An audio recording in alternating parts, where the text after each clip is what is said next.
शुरुआत कर लेते हैं अशोक लेलैंड से। काफी विश्वास इस पर जताया है एक्सपर्ट्स ने, और अब हम देख रहे हैं कि कहाँ 250 रुपए के आसपास के भाव थे, गिर के 220-222 रुपए के आसपास के भाव इसके रह गए हैं। अशोक लेलैंड आपको कैसा लग रहा है इस भाव पर? और जैसा कि सृष्टि बता रही थी कि नंबर्स भी इसके ठीक ठाक ही आएंगे, क्या ये सही प्राइस पॉइंट पे है ये शेयर? और अगर किसी को मान लीजिए 2025 के लिए ऑटो में कुछ लंबी अवधि के लिए बाइंग करनी हो, आपकी तरफ से कौन से शेयर होंगे? वो एक टू व्हीलर का बता दीजिए और एक फोर व्हीलर का बता दीजिए। हाय, गुड मॉर्निंग, और सभी दर्शकों को और आपको भी नए वर्ष की बहुत बहुत शुभकामनाएं मेरी तरफ से। तो अभी ऑटो सेक्टर के ऑब्वियसली आज मंथली आंकड़े आने की चालू हो जाएंगे। तो आई फील दैट जैसे आपने क्वेश्चन पूछा अशोक लेलैंड के लिए, तो मुझे लग रहा है कि ऑब्वियसली एक तो प्राइस करेक्शन हो चुका है। नंबर्स मेरे ख्याल से मंथली नंबर्स मेरे ख्याल से ठीक ठाक, ऐसे जैसे अनुमान है हमारा भी मानना है कि नंबर्स ठीक ठाक आने चाहिए। लास्ट 2 क्वार्टर में मेरे ख्याल से थोड़े स्लो थे, लेकिन ये क्वार्टर के नंबर्स और मंथली नंबर्स भी मेरे ख्याल से स्ट्रॉन्ग आने चाहिए, ऐसा हमारा भी मानना है।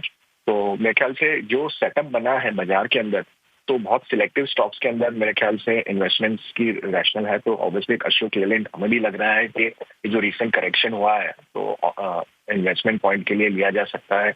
मुझे लगता है रिकवरी कंटिन्यू रह सकता है और नेक्स्ट आने वाले क्वार्टर्स के अंदर भी नंबर्स ठीक ठाक रह सकते हैं। तो अशोक लेलैंड मेरे ख्याल से डेफिनेटली इन्वेस्टमेंट पिक के लिए रहेगा। सेकेंडली, टू व्हीलर्स और फोर व्हीलर्स की बात करें तो टू व्हीलर्स में ऑब्वियसली प्रेफरेंस बजाज ऑटो का है।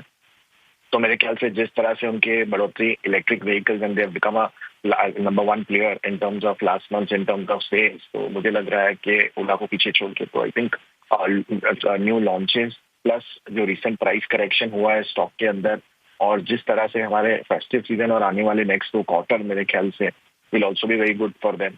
सो मेरे ख्याल से Bajaj auto price point of view valuation wise 30 times earnings पे ट्रेड हो रहा है, और मेरे ख्याल से विद लॉन्चेस एंड मैनेजमेंट का फोकस है जिस तरह से ग्रोथ के लिए, तो मैं मानता हूँ बजाज ऑटो इस साल के लिए लिया जा सकता है। और सेकेंडली फोर व्हीलर्स के लिए आप जो बताए हैं, तो आई थिंक उसमें नो ब्रेनर है, Mahindra and Mahindra rural plus urban दोनों थीम आप खेल सकते हो।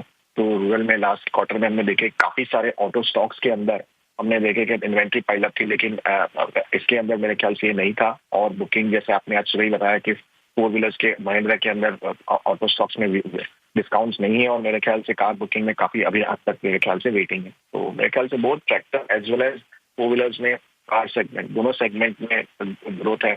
वैल्यूएशन थोड़ा हल्का सा महंगा है वीजा ज्यादा, लेकिन वो ग्रोथ के लिए मेरे ख्याल से जस्टिफाइड है। तो मेरे ख्याल से ये दोनों स्टॉक्स बजाज ऑटो और महिंद्रा एंड महिंद्रा 2025 के लिए लिया जा सकता है, ऐसा मेरा मानना। 2025 के लिए खरीदारी करने की सलाह, लेकिन